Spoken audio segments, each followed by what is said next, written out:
Okay, so let me know if the live stream, if you guys have access to it. You should have access to it.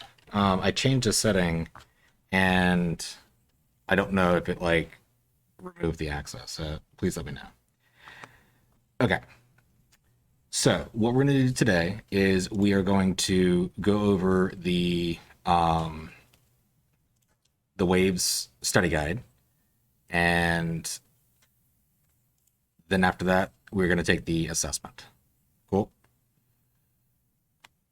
Any questions? Alrighty. So this is what we've got. We're going to go to the Waves assessment, and we're going to go through it together. All right. So this is question number 1. So what you're supposed to do is label the different parts of the wave. So part A, so what is part A pointing to? So this part of the wave. Yeah, so this is going to be the crest or the peak. Let me move my little dude over here. So this is the crest slash peak. Cool. All right. What is part B? What is this down here? That will be the trough. Part C is there's actually 2 letter C's, and what it's referring to is this section of the wave. So we've got that. And I can take that little piece, pull that over here. So that's one way to represent this feature of the graph. Then the other way to represent it, and I'm referring to this bottom C down here,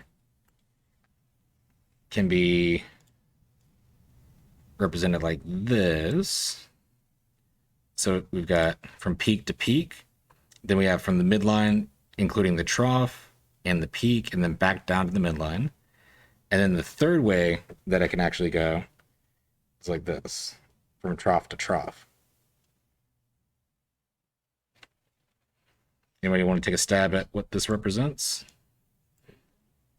Correct. This is going to be the wavelength. So there's 3 different ways to represent the wavelength. And if we did this correctly, we should be able to copy each one of these and kind of paste it right behind each other and kind of like link them all up. And it should represent, it should match up with this wave exactly. Cool. So the letter C, this is going to be wavelength. Cool.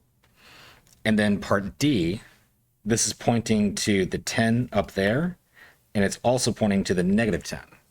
So this represents the distance from the midline down to the trough and the distance from the midline to the peak. So this is going to be amplitude. So it's either going to be either one of those, but I want to make sure that you guys understand that it's from the midline to either the peak or the trough. Cool. So part A is going to be the peak. Part B is going to be the trough. Part C, we said, was the wavelength, and part D is the amplitude. Cool. Any questions about that? All right. Now, the 2 main categories of waves. So if you guys remember, switch back over here. So the way that we differentiate between the 2 main categories of waves is we ask this question: does this particular wave need a medium? If the answer is yes, then we are going to have ourselves a mechanical wave. If the answer is no, then we're going to have electromagnetic wave. So these are the two main categories of waves: electromagnetic and mechanical. Any questions about that? So the two main categories of waves are going to be mechanical and electromagnetic. Switch back over here. So main categories of waves, we have mechanical and electromagnetic. The two types of mechanical waves are going to be mechanical and longitudinal and transverse. Okay. So these are the mechanical and electromagnetic, that's the two categories. But then inside of the mechanical waves, we have longitudinal waves and transverse waves. Cool. So speaking of those, what type of wave is this? It's one that has compression and rarefaction, or scrunching together or spreading apart. This one is going to be a longitudinal wave. The one where it has peaks and valleys, like peaks and troughs, that's going to be a transverse wave. So the main difference on how these waves are created, the motion that's creating the wave in a longitudinal wave is in the same direction. So if I wanted a wave to travel horizontally, if I wanted to travel this way, I would create the wave by going like this. Cool. If I wanted to make the wave travel this way and I went like this, the motion creating it is perpendicular. So if I go up and down and the wave travels horizontally, that's 90 degrees to each other. If I flip that like this, that makes the letter T for transverse. Cool. So longitudinal, the motion creating it is in the same direction. Transverse, the motion is perpendicular. So I'm moving up and down, and the wave's traveling horizontally. Okay, so if we have a wave that has a higher energy, what is its wavelength? Is it longer or shorter?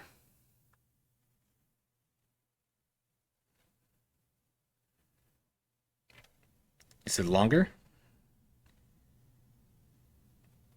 What about you guys at home? What do y'all think? Shorter. Okay. So we have one of each. So let's look at this. So this diagram is a little bit different than the one that I've showed you previously. Like I mentioned a couple of classes ago, if you look this up on Google, sometimes you'll see it starting off with the shorter wavelengths, and then once you travel in the rightward direction, it'll go to a longer wavelength. The one that I showed you previously, it started off with the longer wavelengths on the left side, and then it went to the shorter one on the right side. The reason why I prefer that is because it's in the same order as the electromagnetic spectrum song that we all have come to love. But it's the same graph. It's just in the opposite direction.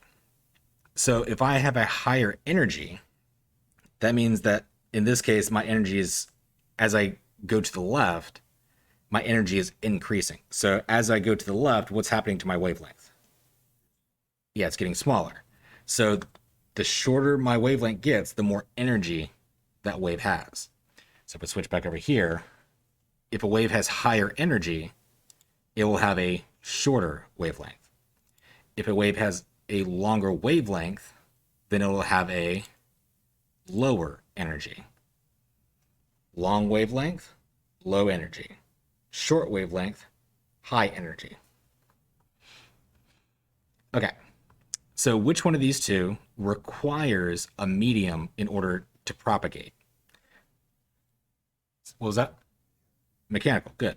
So a medium is the material that the wave travels through, and the word propagate just means to travel through.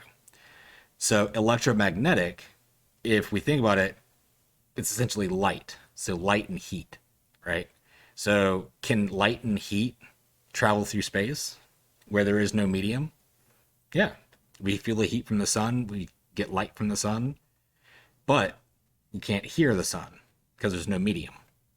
So sound is a mechanical wave, whereas heat and light are electromagnetic. So the type of wave that requires a medium would be mechanical. So questions 8 and 9, we're dealing with frequency and period. So just as a quick refresher,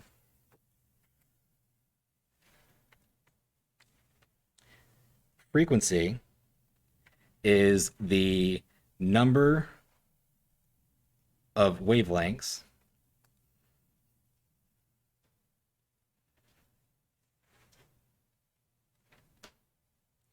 per 1 second. So for every second that passes, we're counting the number of wavelengths that passes by. So the number of wavelengths, there's no unit with that. So we end up getting 1 over seconds for our units, which we all know can be converted into what we refer to as hertz. Period is the time taken for 1 wavelength to pass. So in that case, since it's the time taken, we have to have units of time, which in our case is seconds. The relationship between frequency and period, frequency is just 1 over the period, and the period is just 1 over the frequency. Cool. So in our problem, it says if we measure a frequency of 4 hertz, what is the period of a single wave? How much time does it take for 1 wave to pass? That's what it's asking us. So, knowing that these are our equations,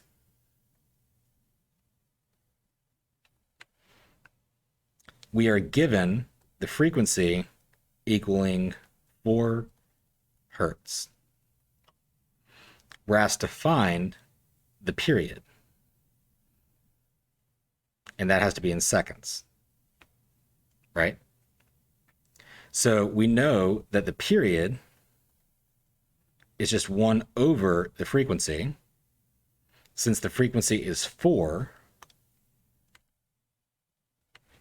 I'm going to do 1, oh wait, better write it down. So I'm just going to copy down the 1, and then down here, I'm going to put in the value 4, because that's what we're given for the frequency. So what we end up getting as our answer is 1/4 of a second. So the period is 1 over 4 seconds. Any questions about that? All right, so we have 4 hertz, 1/4 of a second. Here we go. That's the answer. All right, so for question 9, we're doing the opposite. We measure the period, or the amount of time it takes for 1 wavelength to go by, and it's asking us what would the frequency be, assuming that the period doesn't change. So we do the same kind of process. Let me get rid of all this.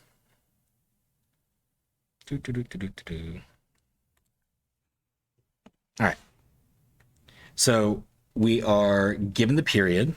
So the period is 1 over 250 seconds. So 1/250th of a second. And we're asked to find the frequency. I know the frequency is just 1 over the period. So what I'm going to do is have 1 over, and then the value for the period, 1 over 250. Now this looks a little messy, right? So let me show you a quicker way to do it. I know that the frequency is just 1 over the period. So that means that it's just the inverse. I just flip it. So all we have to do is take the bottom, move it up here to the top, and take the top and move down there to the bottom. So what that tells us is that our frequency is just going to be 250 over 1, which is just 250. And we have units of hertz. So our frequency in this case is 250 hertz. Any questions about that? Jade, why do you say that you're going to fail? Talk to me.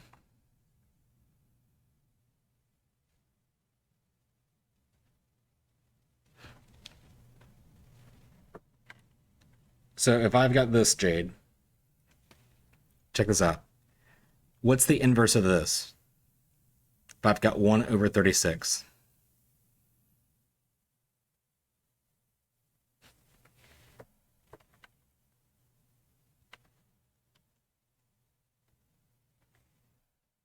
I just swapped them. So it's just 36. Yeah, so 36 over 1. So anything that's divided by 1, dividing by 1 doesn't do anything. So we can just get rid of it. So it just becomes 36. That's all you got to do. Does that make sense?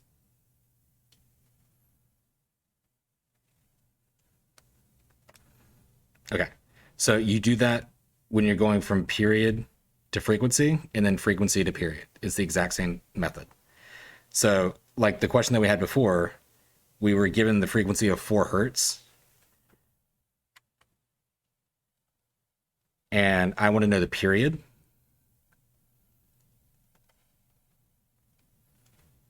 The period, I just take this and I put it underneath 1. I just flip it. Because anything that doesn't have a fraction, I can technically put over 1. So I'm doing the opposite of what I just did here, where it was 36 over 1, and that became 36. I can do the opposite. If I don't have a fraction down here, I can go in this direction too.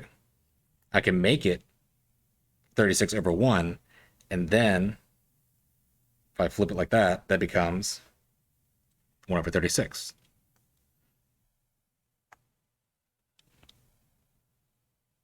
So for questions 8 and 9, you take the number that you're given. So say if I had 1 over 778, and this is my period. What is my frequency? Don't think too hard. This is supposed to be really easy. Just flip it.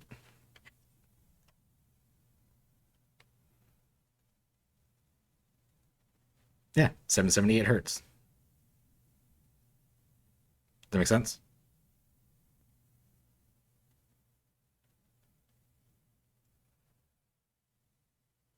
Does that help, Jade?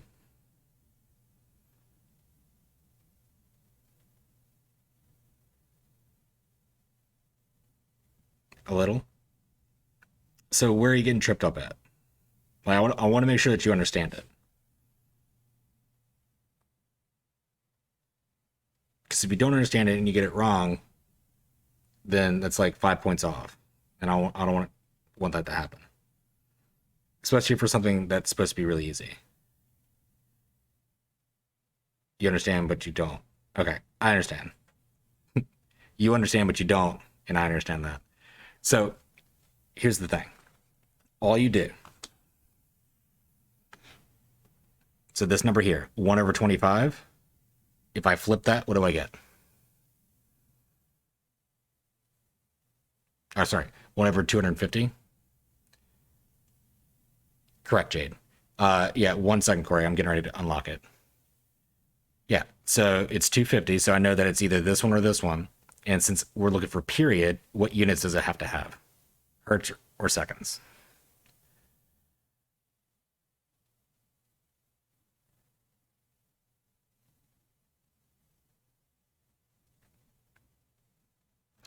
All right, so seconds was already given to us for the period. So remember that's what messes you up. Okay. So switch back over here. So frequency is the number of wavelengths for every second. So for every second that passes, we're counting the number of wavelengths. So if I have 4 wavelengths for every 1 second, that's 4 hertz. So if I measure it for 2 seconds, how many wavelengths have passed?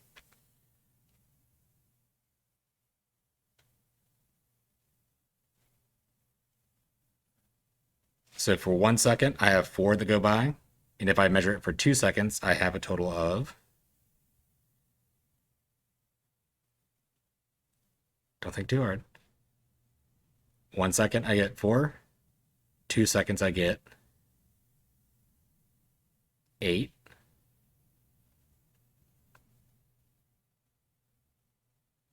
Do you get it? Like, does it make sense? Okay. So think about it like dollars per hour. Like if you're making $15 an hour, there you go. Yeah, so it's the same thing. So per hour is the same thing as like per second. So if it's 4 waves per second, think about it like $4 per hour, and I measure it for 2 hours, I get $8. Cool. So frequency is how often you're getting paid. Think about it like that. And the number of waves that pass are the dollars. Cool. And then the time is how long it takes for me to get $1. Does that clear it up a little bit? So think about this. The period has a T. T for time. How much time does it take? So you're cool with flipping the numbers, right? That makes sense? And hopefully the units make sense now too. Cool. All right. So if we're given seconds and the frequency has units of hertz, so it's gonna be 250 hertz. All right, so 2 more questions, or we're almost done. So this is referring to the electromagnetic spectrum.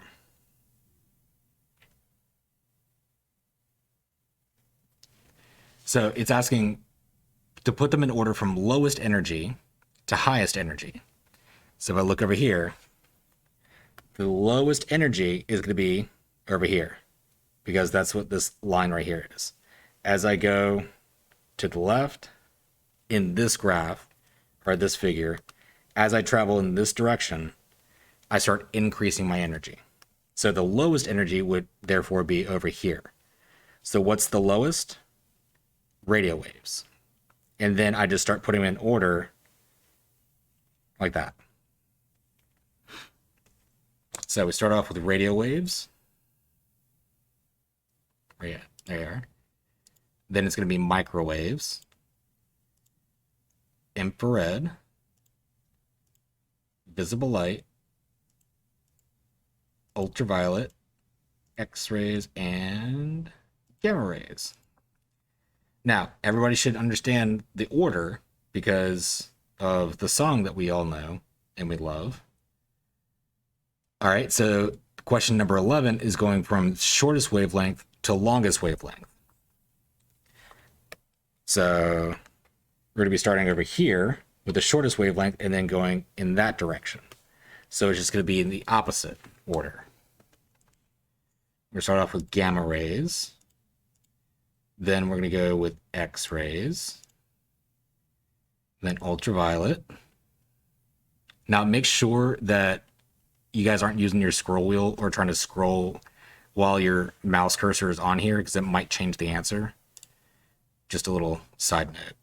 Visible light, infrared, microwaves, and radio waves. All right. And the last question is, asking you to match the examples of a particular category on the electromagnetic spectrum. So radio waves, microwaves, infrared, visible light, ultraviolet, X-rays, gamma rays. It's asking you to match the examples with one of those categories. So black lights, what color are black lights? Typically a purplish color. And if I look at the electromagnetic spectrum, purple is going to be like over here, which is like right here. So what is it closest to? Ultraviolet. So black lights use ultraviolet. The wavelength that is used to see heat. So hopefully, you guys remember the demonstration that I did with the thermal camera, where I was showing you the visible light using the webcam and then showing you the thermal image from the FLIR camera. So this is going to be infrared. So used to see heat, that is infrared. We can see this. Hopefully everybody gets this one. Visible light. We use this wavelength to see our bones. How do we see our bones? X-rays.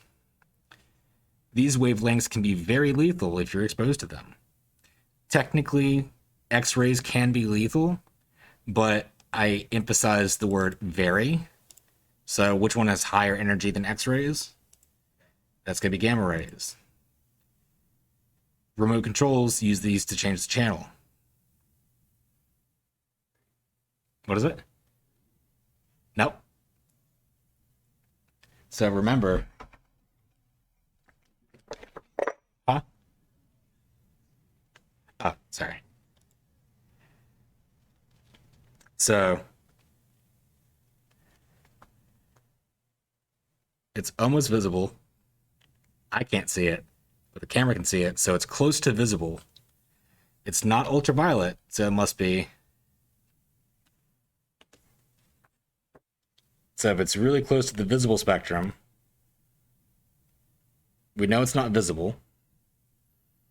Ultraviolet, maybe, but I know that it's higher energy, and that's a black light, and I would see the black light, right? So it's got to be on the other side. So infrared. So think about night vision on security cameras. So it's just out of our range that we can't see it, but other devices can see it. So remote controls use infrared. This is how TVs used to be transmitted before cable TV. Think about the rabbit ears. This is going to be radio waves. And then Wi-Fi uses microwaves, kind of like cell phones. So they're not quite visible like infrared or heat, and it's not quite low energy as radio waves. So it's right in between the heat part and the radio waves. So that's going to be microwaves. Any questions? All right, see how we did? I thought I changed that. Yeah, I'm gonna go back and fix that. I thought I had modified it. Okay. So, cool. Anybody have any questions? Did going over this help? Cool. All right, I'm gonna end the live stream.